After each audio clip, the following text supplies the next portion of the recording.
In the year 2000, Microsoft is the undisputed star of tech, with a market value of $600 billion. That might seem low today, where the highest valuations exceed $3,000 billion, but at the time, the company was at the top of the stock market world. The other companies in the top 10 were General Electric and Cisco, at about $500 billion each, or ExxonMobil at $300 billion. Yet in less than a decade, this giant collapses and loses about 70% of its value. The youngest among us may not remember, but in the early 2010s, many considered Microsoft to be an aging company, unable to compete with innovators like Apple, Google, or Amazon. But today, Microsoft has returned to the top with a valuation of over $3 trillion, defying all forecasts. How did a company that seemed to be on the decline orchestrate one of the greatest comebacks in business history? What mistakes allowed it to learn crucial lessons, and how was this transformation possible? In this video, we will trace the fascinating history of Microsoft, from its triumphant beginnings with Bill Gates to its brutal fall under Steve Ballmer and its incredible rebirth thanks to Satya Nadella. Let's dive back into the 80s and 90s, a time when Microsoft was the very embodiment of technological innovation. The story begins in 1975 when two friends, Bill Gates and Paul Allen, founded a company with a simple but revolutionary vision: democratize access to computing by placing a computer on every desk and in every home. At the time, it seemed utopian. Computers are big, expensive, and reserved for professional use. Microsoft's first significant success was in 1981 with the development of the MS-DISC operating system for the International Business Machines PC. But it was in 1985 with the launch of Windows 1.0 that the revolution truly began. Windows transformed interactions with computers by introducing a user-friendly graphical interface that made computing accessible to the general public.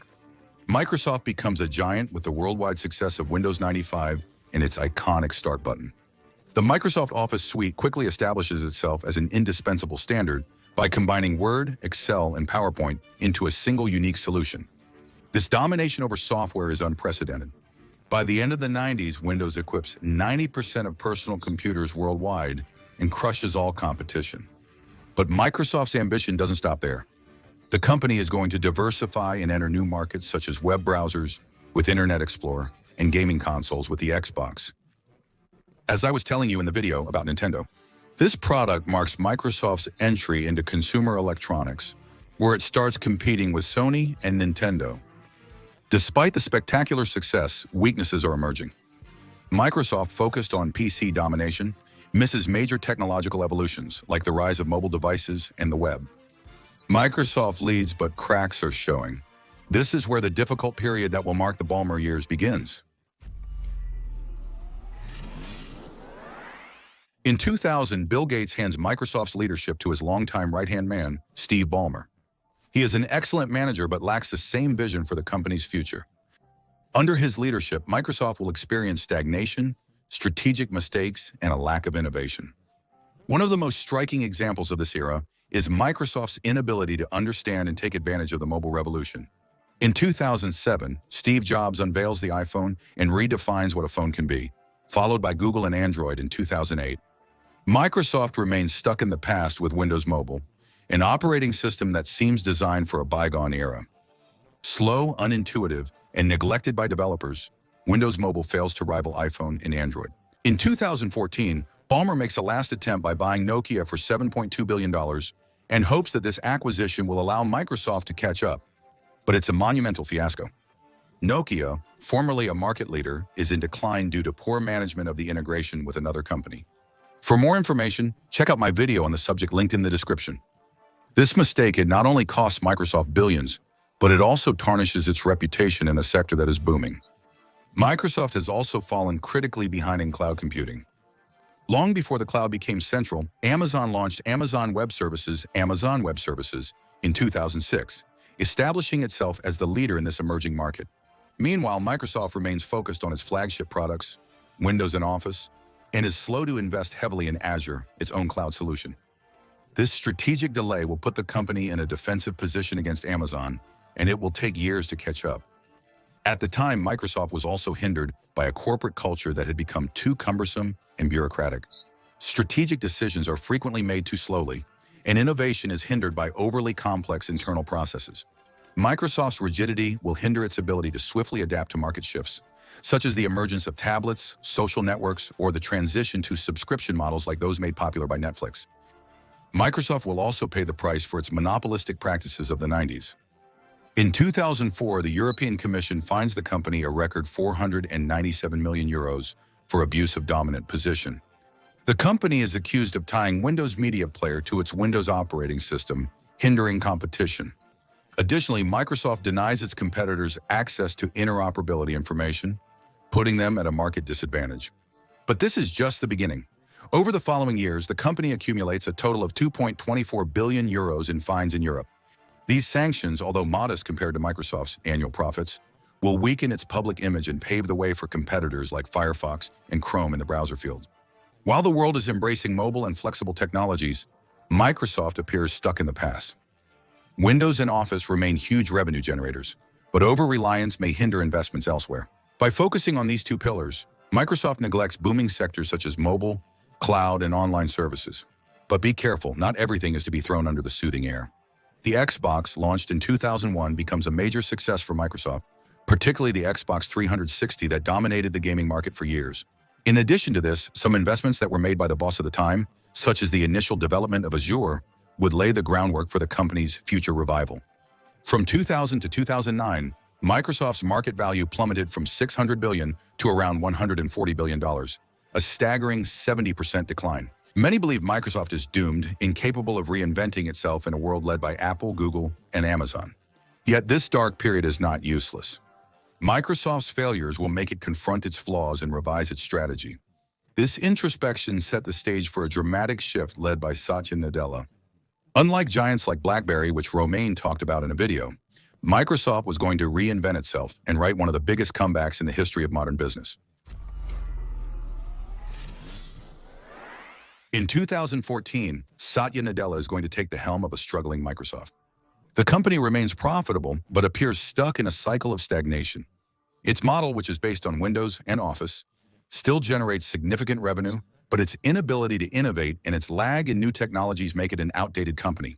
Nadella, previously the Cloud Division's executive vice president, comes with a clear mission: transform Microsoft into a modern, agile organization ready to meet the challenges of the digital economy. And his vision will begin with a clean break from the past. Nadella's first act was to reposition Microsoft as a major cloud computing player. He quickly realizes the cloud will be the core of the new digital economy. Microsoft's cloud platform Azure becomes a strategic priority. This repositioning is bold as Amazon Web Services largely dominates the market. Under Nadella's leadership, Azure will rapidly grow to become Amazon Web Services' main competitor. What makes Azure particularly attractive is its seamless integration with other Microsoft products. Companies that use Windows or Office 365 find that it's not only easier, but often more advantageous to migrate to Azure rather than another cloud platform. This synergy will create a virtuous circle. The more companies adopt Azure, the more they will engage in the Microsoft ecosystem. Nadella knows that to survive and thrive, Microsoft can no longer depend on a single product or market. So he will engage the company in a strategic diversification that will extend to several sectors. Video games first, with Microsoft strengthening its presence in the gaming industry, notably with Xbox and the purchase of Activision Blizzard for nearly $70 billion. This controversial acquisition will allow Microsoft to dominate the gaming subscription market thanks to the Xbox Game Pass, which is a service that offers access to a massive game library. This subscription-based approach is innovative in an industry still largely based on individual sales. We also have artificial intelligence. Investing in OpenAI is another key move. Microsoft is funding OpenAI and will integrate its technologies into Azure and Microsoft 365. Tools like ChatGPT are accessible directly via Azure's infrastructure and will attract a new generation of customers, positioning Microsoft as a leader in the field of AI. But that's not all. We also have the hardware. The Surface line will showcase another aspect of this diversification. Microsoft is no longer limited to software. They are going to venture successfully into hardware by offering high-end products that are capable of competing with Apple's MacBook. Nadella will also adopt a subtle strategy in the face of regulation, an area where his predecessors have often stumbled.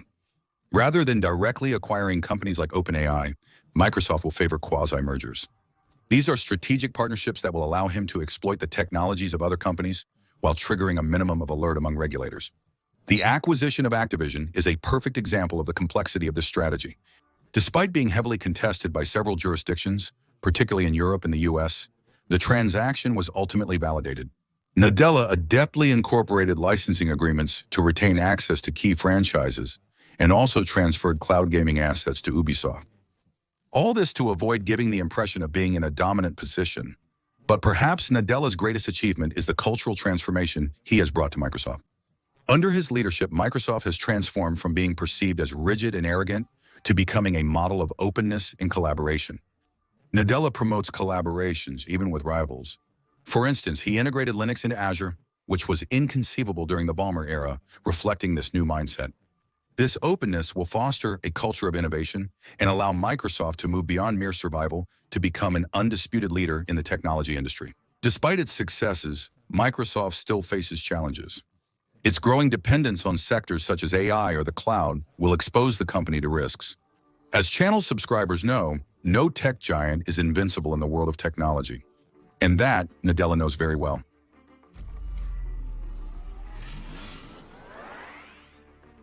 Microsoft's comeback is a masterclass in corporate strategy, but it also relies on a rare introspection in the world of tech giants. The company has adapted, diversified, and anticipated market changes by learning from past missteps. Maintaining the top position is often harder than reaching it, with numerous challenges along the way. Microsoft's acquisition of Activision Blizzard is a bet on the future of gaming subscriptions through the Xbox Game Pass.